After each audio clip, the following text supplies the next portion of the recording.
성완종 전 경남기업 회장의 지난 2007년 특별 사면 논란이 전 정권 간 친노계, 친이계의 전면전 양상으로 번지고 있습니다.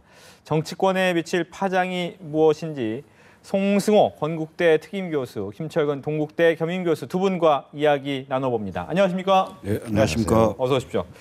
성완종 전 경남기업 회장 두 번의 특별 사면을 받았죠. 그 두 번째 특별 사면 2007년 사면이 최근 다시 논란이 되고 있는데 보니까 새정치민주연합 문재인 대표가 어제 긴급 기자회견으로 여기에 대한 얘기를 했는데 뭐 많은 기자나 언론에서는 생각했던 답은 안 나왔다라는 평가였습니다. 하지만 뭐 어떤 부분이 좀 귀에 남아 있는지 어떤 부분을 주목하고 계신지 먼저 송 교수님께서 얘기를 해주시죠. 저는 어제 문재인 대표 기자회견을 보고 이런 생각이 들었어요.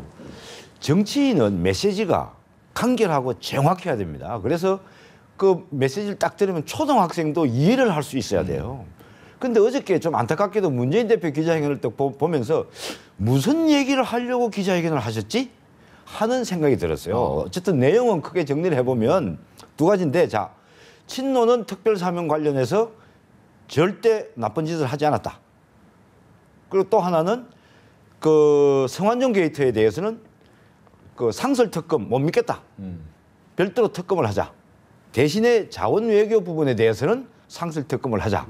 이렇게 했는데 사실 이 두 부분도 상충되는 부분이에요. 예, 그래서 상설 특검을 누가 주장해서 만들었습니까? 새정치연합이 강력하게 주장해서 작년 2월에 그 새누리당이 그렇게 반대했는데도 불구하고 밀어붙여서 상설 특검법이 만들어진 거예요. 이런 상황에 상설 특검을 도입 안 하면 뭘 가지고 도입을 하자 그러는지, 그리고 또 왜 상설 특검은 왜 도입했는지 그럼 지금 하지 말자 하는 것은 그런 부분에 대해서 문재인 대표의 명쾌한 설명이 없었어요. 그렇기 때문에 그 얘기를 딱 들으면서 저는 대표가 좀 메시지가 간결하지 못하다. 그런 좀 아쉬운 생각이 들었습니다. 네, 김 교수님. 뭐 저도 거의 대동소이합니다마는 이런 생각이 좀 들어요. 이 논란이 커지고 있는 상황에서 그래도 당 대표가 제1야당의 대표가 긴급 기자회견이라고 했을 때는 그 뭔가 논란의 종집을 찍어야 되는 상황인데. 네. 오히려 그 논란이 더 커지는 상황으로 간다는 것이 과연 내용이 좀 적절했냐 이런 생각이 좀 들어요. 예를 들면 그 특사 같은 경우에도 네. 지금 양측에 논란이 많잖아요. 그러면 그 특검을 제안했기 때문에 그 특검에 수사 대상으로 넣고 나도 조사를 받을 용의가 있다. 뭐 이런 정도까지 해서 논란을 잠재워야 되는데. 예. 친노, 그 당시에 비서실장 청와대 근무했던 사람들은 아무런 더러운 돈을 받은 적이 없다. 이런 얘기를 함으로 인해서 계속 반대 진영에서 전직 법무부 장관, 그다음에 정두원 의원, 이상득 의원 여러 분들이 새누리당 관계된 분, 그리고 전직 노무현 대통령의 장관까지 증언을 하고 네. 이 증언이 맞물리면서 이 진실 공방 게임으로 가면 결국 논란이 계속 증폭될 거 아닙니까? 그렇죠. 지금 선거를 앞둔 상황에서 이 지금 성완종 게이트라는 사건이 뭐로부터 시작됐습니까? 메모 8명 리스트가 나오면서 성완종 회장이 자살을 하면서 리스트 8명이 나오면서 시작된 일 아닙니까? 그리고 그 8명의 그 리스트에 들어있는 명단, 이것을 수사하는 게 수사의 핵심이거든요. 예. 그럼 그 길로 갈 수 있도록 나머지 장가지리 쳐줘야 될 거 아닙니까? 근데 오히려 지금 상황이 네. 노무현 대통령 당시에 2번의 특사, 이 진실 공방으로 지금 전국이 거의 좀 넘어온 상황이에요. 그 야권으로서 굉장히 불리한 형국인데 네. 이것을 그럼 어떻게 헤쳐나갈 것이냐? 그럼 기자회견을 했으면 저는 이걸 좀 비교하기는 좀 뭐합니다만 김무성 대표가 발언한 바람이 있어요. 예전에 그 성완종 게이트가 딱 나왔을 때 대선 자금 문제 나라도 먼저 조사를 받겠다. 이런 단호함이 있었거든요. 그러면 특사 문제도 네. 문재인 대표 같은 경우는 당시에 대통령 비서실장이었잖아요. 예. 어찌됐건 국민들이 봤을 때는 비서실장이 모를 수 있느냐. 다 아는 위치에 있는 거 아니냐. 이렇게 인지하고 있는 상황이라면 자, 논란의 종집을 찍어야 되는데 결국은 그 기자회견에 논란의 종집을 찍는 게 아니고 논란을 확산시키는 상황이 돼서 대단히 야권으로서는 오히려 불리한 상황이지 않나 이런 생각이 좀 듭니다. 지금 보면 이제 말씀하신 것처럼 어떻게 보면 두 번의 특별 사면 중에서 노무현 정부 때 마지막 사면이 문제가 된다라고 했는데 거기에 대해서 나왔던 답은 하나였어요. 그 더러운 돈을 받고 그런 일을 할 사람이 없었다라는 부분밖에 없었다는 말이죠. 근데 왜 이 정도에서 끝났을까요, 이야기가?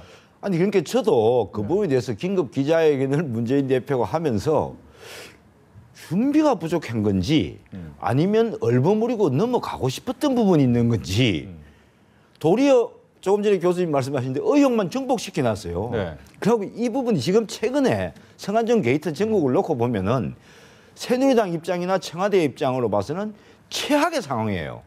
최악의 상황이란 말이죠. 반대로 새정치연합 입장에서 보면 최고의 좋은 호조건이에요. 4.19 재보궐 선거를 치르기 위한 이보다 더 좋은 조건이 없어요. 그런데 지금 도리어 어떤 형국이냐면은 새누리당에 또 김무성 대표에게 도리어 새정치연합이나 문재인 대표가 밀리는 형국처럼 돼 있어요. 왜 그러냐? 성안종 회장에 대한 2차례 이 특별사면에 대해서 명쾌한 해명을 못하고 그게 계속 꼬리에 꼬리를 문 거예요. 그리고 여기서 보면 이제 그 문재인 대표가 처음부터 이제 스텝이 꼬인 게 뭐냐면은 특별사면은 법무부 소관이다. 법무부 소관이 아니고 청와대 민정수석실 소관이라는 건 대한민국 국민이면 다 압니다. 그거를. 거기서도 패가 꼬여버렸어요. 그다음에 어제 기자회견에서도 우리는 더러운 돈은 받은 적이 없다. 단정적으로 얘기했어요. 그러면 본인이 특별사면에 대해서 본인 관할이 아니고 법무부 장관 관할이라고 얘기했는데 더러운 돈을 안 받았다는 건 또 본인이 어떻게 알죠?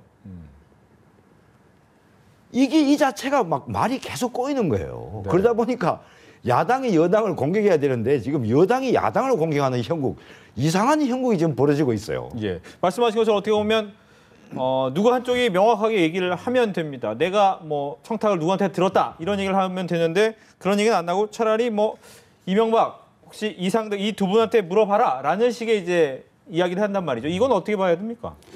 잘못된 거죠.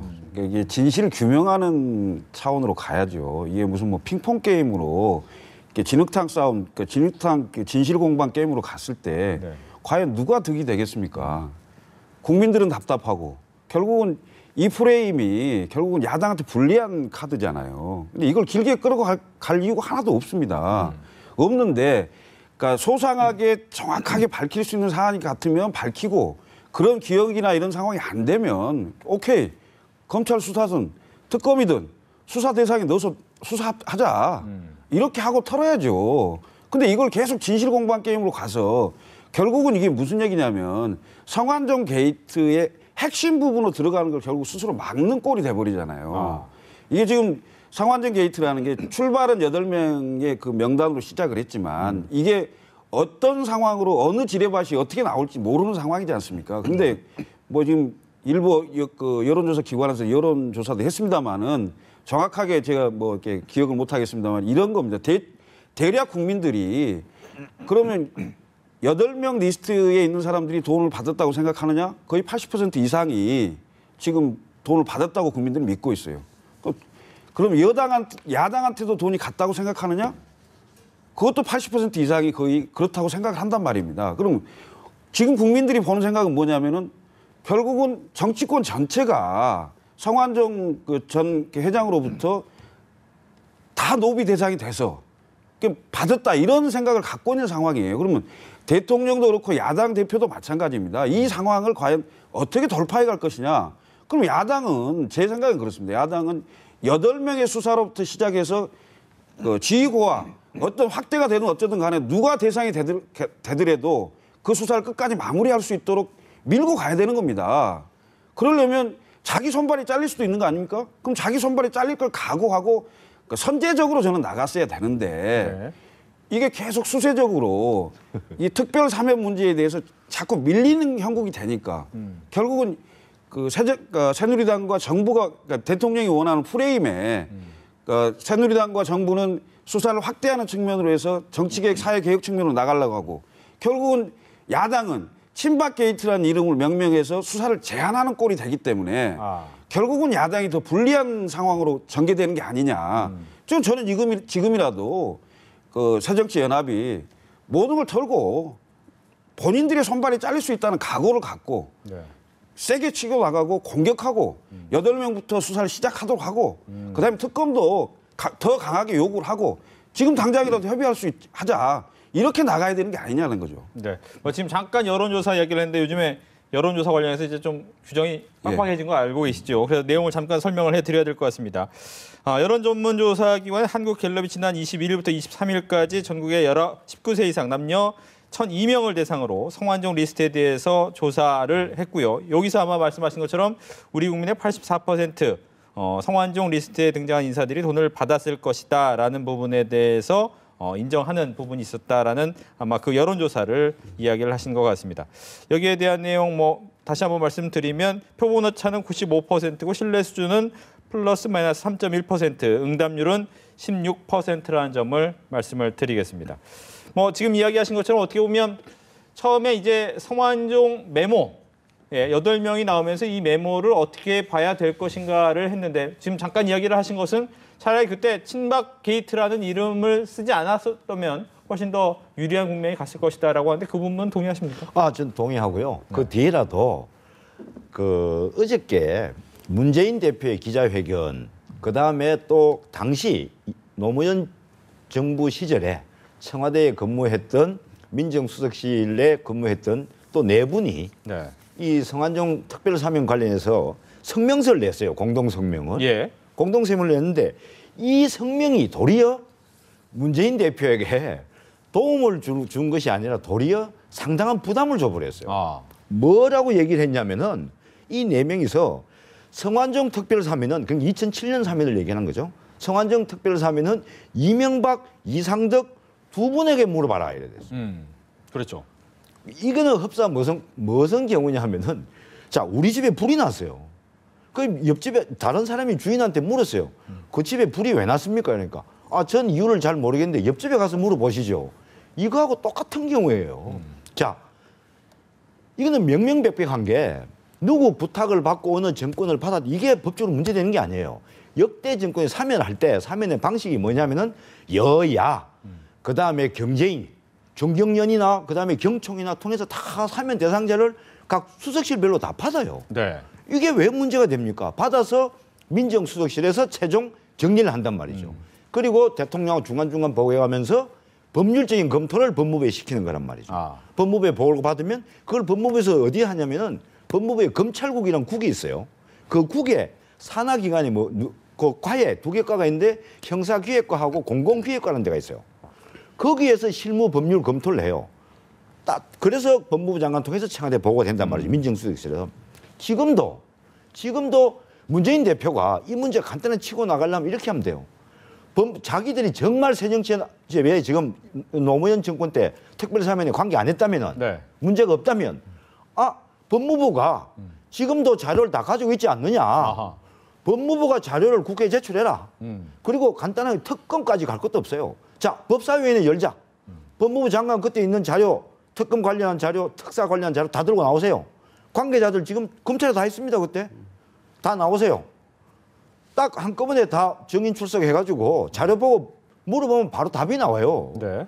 그런 식으로 전공법을 해서 나가야지 국민들이 정말 저는 억울한갑다. 의혹이 없는갑다. 이렇게 되는 거지. 예.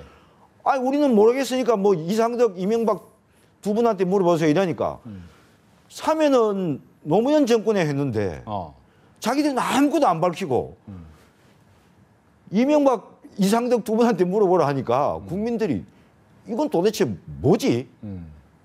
그게 들어야 될 사람한테 말을 못 듣고 엉뚱한 옆집에 가서 들으라니까 국민들이 이해가 안 되는 거죠. 아니 근데 이제 특사가 문제가 되는 게 특사를 해줬다는 것 자체를 또 이제 문제를 삼을 수도 있겠지만 문제는 그 당시에 경남 기업에서 뭉칫돈이 빠져나갔다는 거 아니겠습니까? 5천만 원씩 두 번 해서 나갔다는 건데 그 돈이 혹시 사면 대가하고 연결되는 거 아니냐. 이래서 지금 문제가 커진 거 아니겠습니까? 지금 보면은 쭉 일자별로 보면 성완종 전 회장이 2007년 11월 23일 날 그 고법에서 이제 그 집행유예를 받잖아요. 받고 그 며칠 뒤에 상고를 포기하지 않습니까? 포기를 해서 11월 30일 날 형이 확정이 됩니다. 형이 확정이 된다는 건 상고를 포기했는데 본인만 포기한 게 아니고 검찰도 같이 포기한 거 아닙니까? 그래서 형이 확정된 자만이 특별사면을 받을 수 있기 때문에 근데 특별사면이 있기 한 달 전에 이미 포기를 한 거 아니겠습니까? 그리고 이제 몇 가지 주장들에 의하면은 지금 12월 12일하고 13일 경에 청와대에서 성완종 회장이 포함된 그 사면자 명단이 법무부로 보내졌다는 거 아니겠어요? 예. 보내지고 그 30일 전에, 그러니까 12일하고 30일 전이죠. 이 사이에 법무부에서 이제 권성동 의원 주장에 하면 네 번에 걸쳐서 반대 의견을 피력했다는 거 아니겠습니까? 피력하고 그러니까 최종 대통령제가 하기 전에 그 확정된 명단이 74명에서 성완종 회장이 빠져 있었는데 발표 전날 들어가서 11월 31일 날 2007년 12월 31일 날 성완종 회장이 포함된 75명이 명단이 발표됐다는 거 아닙니까? 더군다나 성완종 회장은 비공개로 발표됐다는 건데 여기서 핵심은 그러니까 한 세 가지 정도 추릴 수가 있죠. 왜 성완종 회장이 상고를 포기했느냐. 뭔가 누구로부터 정확한 얘기를 듣고 포기했느냐. 이 문제가 하나 있고요. 그다음에 12월 13, 그러니까 12일 또는 13일 경에 그러니까 대통령 선거 끝나기 일주일 전이죠. 네. 일주일 전에 정확하게 청와대에서 법무부로 그 명단이 포함된 명단이 내려갔느냐. 그다음에 법무부에서 그 네 번에 걸쳐서 반대했다는 내용 있지 않습니까? 그것도 문서로 있을 겁니다. 대통령한테 했기 때문에 그 문서. 그다음에 마지막에 어떻게 포함됐느냐. 네. 이건데요. 제가 법무부 장관실에 근무를 해봤어요. 그러니까 김대중 정부 초반에 이 사면 관련해서는요. 법무부가 긴밀하게 그 의견을 교환합니다. 네. 그러니까 대표적인 케이스가 국민의 정부 초반에 YS 아들 김현철 씨 그 사면을 요청을 했어요. 사실 사면 요청이 있었는데 청와대에서 그런 의향이 있었는데 결국 법무부의 반대에 의해서 사면이 안 됐습니다. 그런 경우도 있었거든요. 그래서 법무부하고 청와대 민정수석실 그다음에 비서실하고 긴밀하게 연관 관계를 갖고 명단을 사실상은 법무부에서 최종 확정을 합니다. 확정하는 건 맞아요. 맞는데 이 확정하는 과정에서 사실상 청와대의 모든 견해나 의견이 들어와 있는 거죠. 이런 상황인 건데요. 네. 제가 보기에는 성완종 회장이 그 노무현 대통령 측에도 뭔가 얘기가 들어갔고 그리고 당선자 측에도 사실상 뭔가 얘기가 들어간 게 아니냐. 네. 그래서 양쪽이 다 뭔가 성완종 사면을 두고 그 성완종 회장이 양쪽을 다 같이 접촉을 하고 뭔가 얘기가 들어가게 했던 거 아닌가. 이런 추론이 가능하거든요, 사실은. 아까 말씀하셨듯이 특별 사면을 하려면은 각 그 여당이든 야당이든 그다음에 각 단체 주요 특히 그 여당 야당의 주요 중진 정치인한테까지 개인적으로 그 의견을 취합을 합니다. 그래서 그걸 청와대에서 모으고 또 법무부가 의견 교환을 통해서 이게 확정이 되는 과정이기 때문에 네. 사실은 문재인 대표나 당시 민정수석 이 라인에서 성완종 그 회장의 사면 문제에 대해서 정확하게 기억할 수밖에 없는 더군다나 왜냐하면 마지막 포함될 때 네. 비공개 대상으로 포함될 정도로 이례적인 거였기 때문에 이 문제가 지금 밝힐 수 없다면은 아까 제가 말씀드렸듯이 떳떳하게 검찰 수사나 네. 특검 대상으로 넣어서 수사하자 이렇게 하고 일단락을 지을 필요가 있다는 거죠. 간단하게 제가 볼 때 있는 거예요. 자, 성완종 회장의 특별사면 의혹은 확인하는 방법은 간단합니다. 자, 1차에 2005년도 성완종 회장 특별사면 받을 때 있었죠. 네. 1심에서 성완종 회장이 2심 항소를 포기했어요. 그래서 형이 확정이 됐잖아요. 그렇죠. 그다음에 또 두 번째 2007년도 또 역시 마찬가지로 대법원에 3심 안 가고 바로 2심 판결 확정되자마자 3일 뒤에 또 상고를 포기했어요. 이 과정에서 중요한 부분이 하나 있습니다. 성완종 회장이 항소나 상고를 포기한다고 형이 확정되지 않습니다. 형이 확정돼야지만 사면 대상에 포함될 거 아니에요. 누가 어떻게 해야죠? 형이 확정되죠? 검찰이 항소와 상고를 포기해야지만 형이 확정돼요. 그런데 검찰이 어떻게 2005년 1차 특별사면 때 성완종 회장이 집행유예 받고 검찰이 구속 기소한 사람이 집행유예에서 풀려났어요. 그런데 검찰이 항소를 안 했어요. 수사검사나 공판을 책임지는 공판검사가 마음대로 항소 포기 못합니다. 최소한 이런 사건은 검찰총장까지 보고가 돼야 돼요. 이른바 결재를 받는단 말이죠. 네. 그러니까 다른 거 의혹 다 놔놓고 검찰이 두 차례 특별사면 과정에서 왜 항소와 상고를 포기했는지 그 부분만 확인해 보면 돼요. 누가 항소 포기하라고 오다를 내렸는지 네. 그 부분만 확인해 보면 이명박 정권에 부탁해서 사면이 됐는지 네. 노무현 정권에 자체적으로 청와대 누군가가 실세가 성완종 회장하고 연결이 돼서 오달 내렸는지 답이 바로 나옵니다. 그게. 예. 뭐 이렇게 아무튼 뭐 이 사안을 놓고 참 첨예하게 얘기도 많고 어떻게 보면 말씀하신 것처럼 기자회견을 통해서 의혹이 더 커지는 부분이 없지 않아 있기 때문에 얼마 전에 있었던 NLL 대화록 이 사건과 유사한 모습으로 가는 것 아닌가라는 한간의 이야기는 있습니다. 이 부분은 어떻습니까? 동의하십니까? 좀 안타깝습니다. 문재인 대표가 정치권에 좀 오랜 동안 잔뼈가 굵은 사람이 아니기 때문에 그 청와대에 주로 있고 공직은 지금 청와대에 있다가 국회의원 초선하고 지금 당 대표지에 올라서 지금 그 당을 지휘하고 있는 상황인데 이게 마치 그 NLL 사태에 막 끌고 가서 결국 유야무야 아무것도 없었던 이런 형국처럼 근데 그 형국과는 좀 다른 이유가 뭐냐면 이건 그 박근혜 대통령과 그 새누리당에 네. 굉장히 뼈아픈 곳이거든요. 이곳을 정확하게 공격을 하고 또 진실을 밝혀서 국민들에게 향후에는 이런 상황이 안 오도록 어떤 정치 개혁이나 뭐 어떤 제도 보완이나 이런 걸로 이어져야 되거든요. 물론 처벌받을 사람 처벌 받아야 되고. 근데 이런 형국으로 끌고 가지 못하는 이런 점이 좀 안타깝습니다. 그래서 사실 뭐 문재인 대표에 대해서 뭔 얘기를 하다 보면 그 뭐 초선 의원이다 뭐 이런 얘기를 자꾸 하는 상황이 돼서 좀 안타깝습니다만은 이 형국은 모양은 NLL하고 비슷하게 가지만 야권으로서는 너무 뼈아픈 아픈 거죠. 왜냐하면 이건 가깝게는 4.19 재보선의 어떤 성적표하고도 직결돼 있고요. 길게는 이건 총선과 대선까지도 연결될 수 있는 네. 거의 핵폭탄급이거든요. 이 핵폭탄급을 요리를 잘못해갖고 이거 수류탄도 안 되는 이런 상황으로 좀 자꾸 그 쪼그라드는 것 같은 느낌이 들어서 네. 지금이라도요. 그 보호 본능을 버리라고요. 그러니까 어떤 상황이 될지 뭐가 될지 그 전혀 미지수잖아요. 사실 야당이 그러니까 연루될 수도 있다라는 거지 연루됐다라는 건 없는 거 아닙니까? 이런 상황이기 때문에 훌훌 벗고 국민들을 믿고 앞으로 가감하게 더 전진해야 되는 상황인데 네. 너무 보호 본능이 쌓여 있는 게 아니냐 이런 좀 안타까움이 있습니다. 그 새정치연합에서 박근혜 대통령을 공격할 때 네. 유체 이탈 화법을 자주 쓴다. 그렇죠. 그 얘기 많이 하죠. 본인이 책임인데 내 책임 아니다라는 얘기 아니에요. 자기하고 전혀 별개의 얘기를 하고 있다. 이제 이런 얘기인데 제가 볼 때는 문재인 대표가 유체 이탈 화법을 잘 쓰는 것 같아요. 본인이 화법을 사용하려고 해서 그런 건지는 잘 모르겠지만 지난번에 이거 NLL만 놓고 봐도 처음에 대화록 난 잘 모르겠다고 얘기했어요. 그다음에 정부 기록원에 다 넘겼다.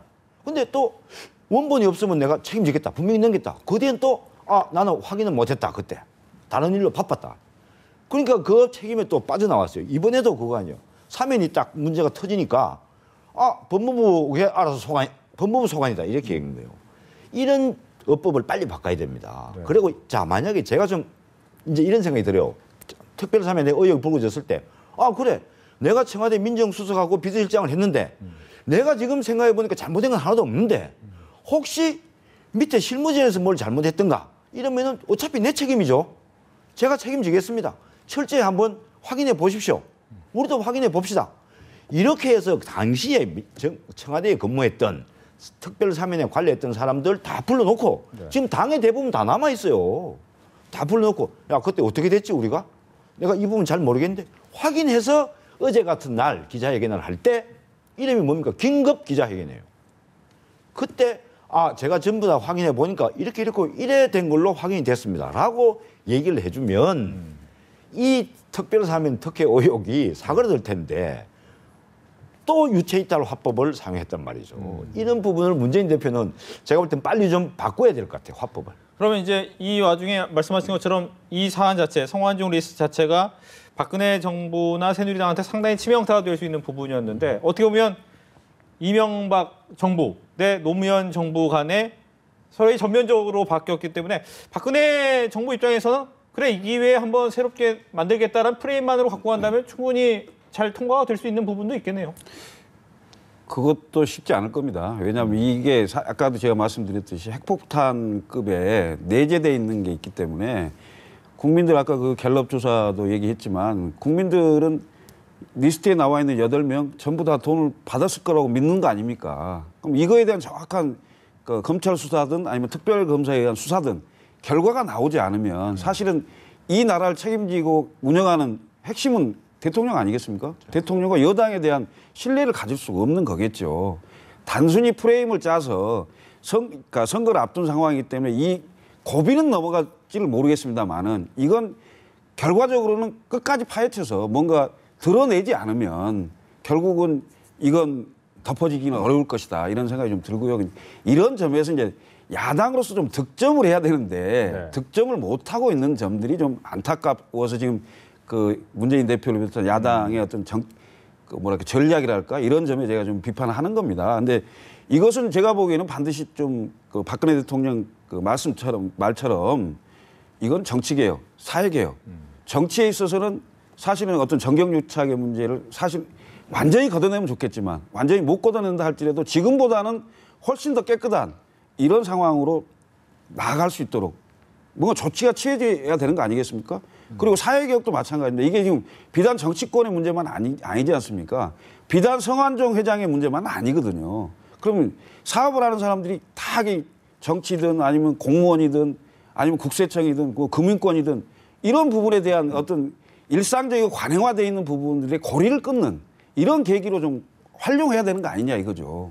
이런 점에서 본다면 박근혜 대통령도 마찬가지고 야당은요 더 세게 해야 된다고 저는 생각하는 겁니다. 네, 알겠습니다. 저는 조금 전에 말씀 잘하셨는데 저는 이렇게 이게 도리어 야당에 굉장히 유리한 부분이 이제는 제가 볼 때는 내년 총선까지는 네. 이 이른바 야당으로 말하면 사정정국, 청와대 박근혜 대통령 입장으로 말하면 부정부패와의 전쟁 이런 양상으로 흘러갈 수밖에 없는 상황이 왔다 이거죠. 원래 박근혜 대통령은 사정의 기획을 할 때는 그런 의도는 아니었는데 이제는 이게 본의 아니게 여야가 각자가 대응을 잘못하다 보니까 판이 완전히 전면전이 돼버렸어요. 네. 그러니까 박근혜 대통령이 본의 아니게 국정 3년차 국정 동력을 어디서 얻게 된지 부정부패에서 얻게 돼버렸어요. 아. 그리고 이 부정부패를 이제 다른 상품이 없기 때문에 청와대로 봐서는 집권 5년 차까지 계속 끌어갈 수밖에 없어요. 대통령 입장에서. 그래서 부정부패를 척결한 대통령 박근혜 이 전략으로 갈 수밖에 없는 상황이 되고 말았다. 네. 저는 개인적으로 이게 부정부패 특히 정치권 부정부패 깨끗이 일소해야 된다. 그런 생각이 듭니다. 이 성완종 리스트 이제 처음 나올 때만 하더라도 그 직전까지는 네 개의 재보궐선거에서 당연히 새누리당 쪽이 유리할 것이다. 하지만 성완종 리스트 때문에 이거 잘 모르겠다라고 해서 야권 쪽으로 유리하지 않겠느냐라고 했는데 최근의 분위기는 잘 모르겠다라는 분들이 제일 많더라고요. 어떻습니까? 모르시겠습니까? 지금 그 재보궐선거는요 이게 이제 전국적인 이슈도 중요합니다만은 그 각 지역이 갖고 있는 특성, 그 다음에 그 선거의 구도 이런 게 같이 복합되는 거죠. 그러니까 전국적인 이슈로 보면 야당이 유리한 건 사실입니다. 네. 사실인데 이제 각각 지역별로 그 관찰을 해보면 결코 또 야당이 유리하지 않는 이런 구도거든요. 그 사실 이제 뭐 인천 강화 같은 경우는 새누리당이 약간 그 여론조사상은 우세하게 나오지만 최종적으로 좀 더 봐야 된다. 그러니까 왜냐하면 그 야당 후보가 3번 떨어진 지역이고 인지도나 뭐 이런 측면에서 결코 밀리지 않는 이런 상황이 있어서 좀 더 봐야 된다 이런 생각이 들고요. 네. 그 성남 중원 같은 경우는 3자 구도가 정확하게 딱 되면서 여기는 야권 분열입니다. 야권 분열 구도 때문에 새누리당이 여론조사나 뭐 여러 가지 상황으로 상당히 좀 앞서 있는 것 같고요. 이제 관악인데요. 관악 같은 경우는 정확히 3분 지계입니다. 제가 보기에는. 딱 3분의 1씩인데요. 여론조사상마다 조금 다른데 실제로는 거의 오차범위 내에서 엎치락뒤치락 하는 형국인 것 같아요. 지난번 19대 총선 때도 거의 그 3자 정립이었거든요. 무소속까지 합쳐서. 이런데 지금 최근에 변수가 있었어요. 관악에 보면. 네. 이제 전국적 이슈는 이제 차치하고 관악 지역구로 보면 이행자 시의원이라고 그 시의원이 새정치민주연합을 탈당을 해서 그 정동영 후보 지지 선언을 했고요. 그다음에 이상규 후보가 사퇴를 했어요. 이게 지금 어떻게 관악에 그 투영이 될 거냐. 뭐 이 부분이 이제 그 관전 포인트 같고. 알겠습니다. 이제 광주 같은 경우에 광주는 지금 처음 시작부터 마지막까지 천정배 무소속 후보가 한 번도 1위를 놓쳐본 적은 없는데 최근에 지금 새정치민주연합이 엄청난 조직적이고 물량 공세가 강하다 그래요. 선거가 다가올수록. 그래서 그 물량 공세를 어느 정도 막아낼 수 있느냐가 관전 포인트 같습니다. 시간이 많이 오버됐기 때문에 간단하게 듣겠습니다. 판세 분석. 네.